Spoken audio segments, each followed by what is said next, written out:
क्या आपको पता है कि 0 से 5 साल और 5 से 18 साल के बच्चों के लिए आधार में नाम बदलने का नियम बिल्कुल अलग है। लोग अक्सर HOF के ऑप्शन को सेलेक्ट करके बच्चे का बर्थ सर्टिफिकेट और पेरेंट्स के आधार कार्ड से नाम बदलने की कोशिश करते हैं और रिजल्ट फॉर्म रिजेक्टेड। इस वीडियो में मैं आपको ऑफिशियल डॉक्यूमेंट लिस्ट दिखाऊंगा जहां पे क्लियरली लिखा है कि आपको बच्चे का नाम बदलने के लिए कौन कौन से डॉक्यूमेंट्स चाहिए होते हैं, क्योंकि 90% बच्चों के पास नए नाम का कोई डॉक्यूमेंट प्रूफ ही नहीं होता और उसको देना बहुत जरूरी होता है। तो एज के हिसाब से फॉर्म को ऑनलाइन कैसे भरना है और डॉक्यूमेंट ना होने पे आपको किन ऑफिसर से साइन करवाने हैं, ये आपको कोई नहीं बताता। तो रिजेक्शन से बचना है तो वीडियो को बिना स्किप करे पहले पूरा देखना। और अगर आपको हमारे इन्फोसिस यूट्यूब चैनल की किसी भी वीडियो से रिलेटेड पर्सनल हेल्प चाहिए तो आप मुझे फेसबुक और इंस्टाग्राम पे मैसेज करके पेड सर्विस भी ले सकते हैं।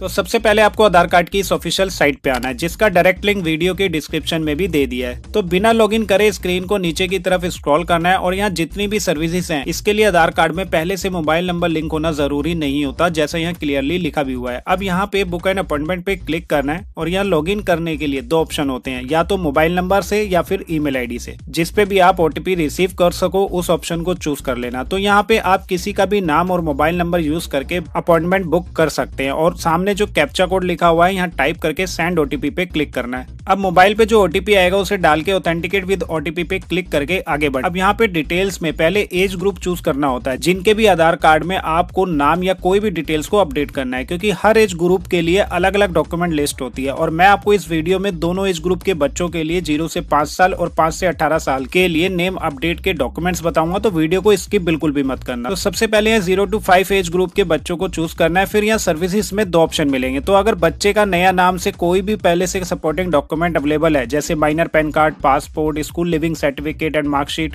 तो 5 साल से छोटे बच्चों के लिए यहाँ सेकंड ऑप्शन HOF यानी head of family based update को ही सेलेक्ट करना है। और 5 से 18 साल के बच्चों के पास भी अगर कोई नए नाम का डॉक्यूमेंट प्रूफ नहीं है तो वो भी इस ऑप्शन को सेलेक्ट कर सकते हैं, जिसका रीजन अभी आगे बताऊंगा। स्पेशली जो 5 साल से छोटे बच्चों के केस में बर्थ सर्टिफिकेट देना जरूरी होता है, जो सिर्फ बच्चे और माता पिता के बीच में रिलेशन को प्रूव करता है। और इसके साथ साथ न्यू नेम का आइडेंटिटी प्रूफ भी देना जरूरी होता है, जिसके बारे में मोस्टली लोगों को पता ही नहीं होता, जिसके बिना अधिकारी उनके नेम अपडेट की एप्लीकेशन को रिजेक्ट कर देता है। तो इस लिस्ट में एक ऐसा डॉक्यूमेंट होता है जिसमें सिर्फ एक साइन करवा के आपके बच्चे का न्यू नेम अपडेट करवा सकते हैं। तो पहले हम HOF ऑप्शन को चूज करेंगे और प्रोसीड फॉर सेंटर सिलेक्शन पे क्लिक करेंगे और इसके साथ साथ दोनों एज ग्रुप के बच्चों के लिए सभी डॉक्यूमेंट्स के बारे में भी समझेंगे, तो वीडियो को स्किप मत करना। इसके बाद नीचे अपने एरिया के पास के आधार सेवा केंद्र को सर्च करना है। तो यहाँ पिन कोड एंटर करके सर्च बाय पिन कोड पे क्लिक करेंगे तो उस एरिया में जो भी आधार कार्ड का सेंटर होगा उसका कंप्लीट एड्रेस यहाँ पे दिखाई दे जाएगा और फिर आपको यहाँ पे बुक पे क्लिक करके आगे बढ़ना है। जिसके बाद उस सेंटर में जो डेट एंड टाइम अवेलेबल होगा वो यहाँ पे देख सकते हैं। उसमें कोई भी एक डेट को चूज करके यहाँ सेलेक्ट स्लॉट पे क्लिक करेंगे, फिर यहाँ पे अवेलेबल टाइम दिखेगा तो अपने अकॉर्डिंग इसको चूज करके नीचे सेलेक्टेड वाले ऑप्शन पे क्लिक कर देना है। फिर यहाँ टर्म्स एंड कंडीशन का एक पॉपअप मैसेज दिखाई देगा, जिसे रीड करके यहाँ कंफर्म एंड प्रोसीड पे क्लिक करना है। अब नेक्स्ट स्क्रीन में सबसे पहले पर्सनल डिटेल्स एंटर करनी है, जिसके लिए भी आप अपॉइंटमेंट बुक कर रहे हैं, यानी बच्चे का नाम जैसा अभी उनके आधार कार्ड पे लिखा हुआ है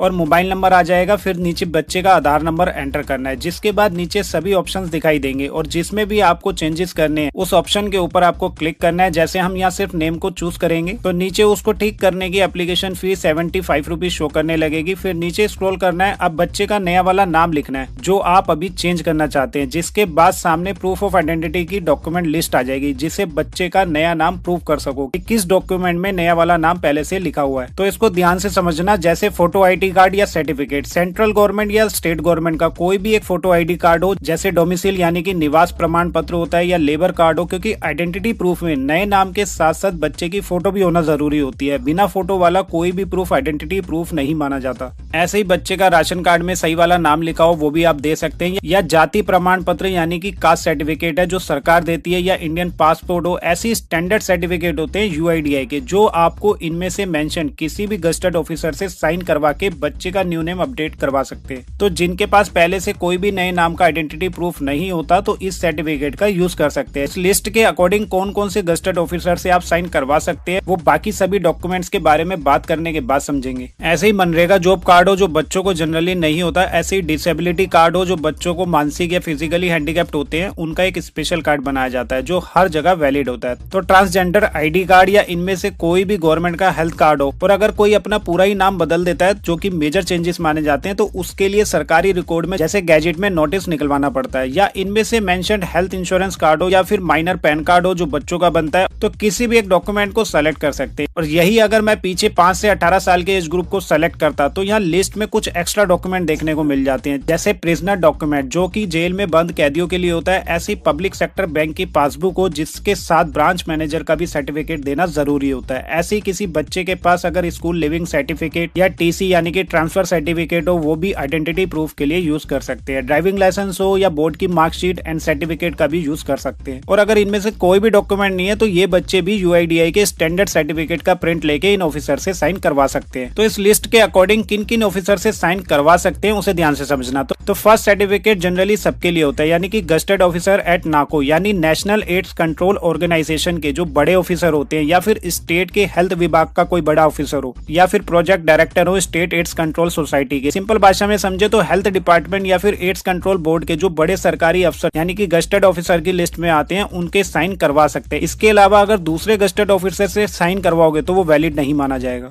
अब सेकंड स्टैंडर्ड सर्टिफिकेट स्पेशली उनके लिए होता है जो बच्चे अभी शेल्टर होम या अनाथालय में रहते हो, वो वहाँ के सुपरिटेंडेंट, वार्डन, मैट्रन की देखरेख करते हैं, या फिर हेड ऑफ इंस्टीट्यूशन उस संस्था का जो भी मेन बॉस या हेड होते हैं। तो ये फॉर्म आपको हमारे व्हाट्सएप चैनल पे भी मिल जाएगा, जिसका लिंक भी वीडियो के डिस्क्रिप्शन में दिया हुआ है, या फिर आप फेसबुक और इंस्टाग्राम पे मैसेज करके भी मांग सकते हैं। तो इस फॉर्म को भर के गस्टेड ऑफिसर के साइन करवाने हैं, जो आपके बच्चे का न्यू नेम के लिए आइडेंटिटी प्रूफ का काम करेगा। तो जो सर्टिफिकेट आपके पास रेडी हो उसे यहाँ से सेलेक्ट करके नेक्स्ट करेंगे। अब यहाँ सेकंड पेज में एचओएफ की डिटेल्स डालनी है, यानी कि बच्चे की माता या पिता या फिर लीगल गार्डियन हो किसी भी एक पर्सन की। तो अगर फादर का आधार यूज करें तो इस केस में फादर का आधार नंबर आ जाएगा और सामने जैसे आधार पे उनका नाम लिखा हुआ है, और यहाँ पे रिलेशन बताना है कि बच्चे के साथ एचओएफ का क्या रिलेशन है। तो यहाँ पे फादर सेलेक्ट करना है, और अब यहाँ पे रिलेशनशिप डॉक्यूमेंट भी सेलेक्ट करना है जो बच्चे और फादर के बीच में रिलेशन को प्रूव भी कर सके। और अगर आपने ये डॉक्यूमेंट नहीं दिया या डिटेल्स मैच नहीं हुई तो आपके नेम करेक्शन की एप्लीकेशन रिजेक्ट कर दी जाएगी। जैसे हमारे एक व्यूअर ने ये खुद से अप्लाई किया था, तो उनका इस तरह मैसेज आया कि your Aadhaar update request has been rejected due to invalid head of family document. तो फॉर्म फिल करते टाइम उन्होंने गलत डॉक्यूमेंट अपलोड किए, जिसकी वजह से बार बार उनकी एप्लीकेशन रिजेक्ट हो रही थी। तो अगर आपको भी ऐसी दिक्कत बार बार आ रही है तो आप हमारे थ्रू भी अप्लाई कर सकते हैं, जिसके लिए फेसबुक या इंस्टा पे मैसेज करके पेड सर्विस ले सकते हैं। तो हम बर्थ सर्टिफिकेट को ही सेलेक्ट करेंगे जो ज्यादातर पेरेंट्स के पास होता है। तो आपने जो डिटेल्स फिल की है उसे ध्यान से चेक कर लेना, और रिव्यू करने के बाद नेक्स्ट करेंगे। नेम अपडेट की 75 रुपए की जो फीस होगी वो आपको आधार सेंटर पे जाके ही पे करनी होगी। तो यहाँ कंसेंट पे क्लिक करके कंफर्म कर देना है। तो अपॉइंटमेंट बुक होने के बाद आपको एक्नॉलेजमेंट स्लिप मिल जाएगी, और उस डेट एंड टाइम को आपको और बच्चे को यानी कि हेड ऑफ फैमिली को साथ में आधार सेंटर जाना होगा, और सभी ओरिजिनल डॉक्यूमेंट्स को लेके जाना है, जैसे एक्नॉलेजमेंट स्लिप, बच्चे का बर्थ सर्टिफिकेट, बच्चे का आधार कार्ड, और साथ में आइडेंटिटी प्रूफ जैसे अभी हमने स्टैंडर्ड सर्टिफिकेट का यूज किया था, ताकि सभी डिटेल्स को आधार सेंटर पे वेरीफाई किया जा सके, जिसके ब्याह पे बच्चे का नया नाम अपडेट हो जाएगा। लेकिन एक बात का ध्यान रखना कि सारे डॉक्यूमेंट्स में बच्चे का और माता पिता का नाम सेम होना चाहिए।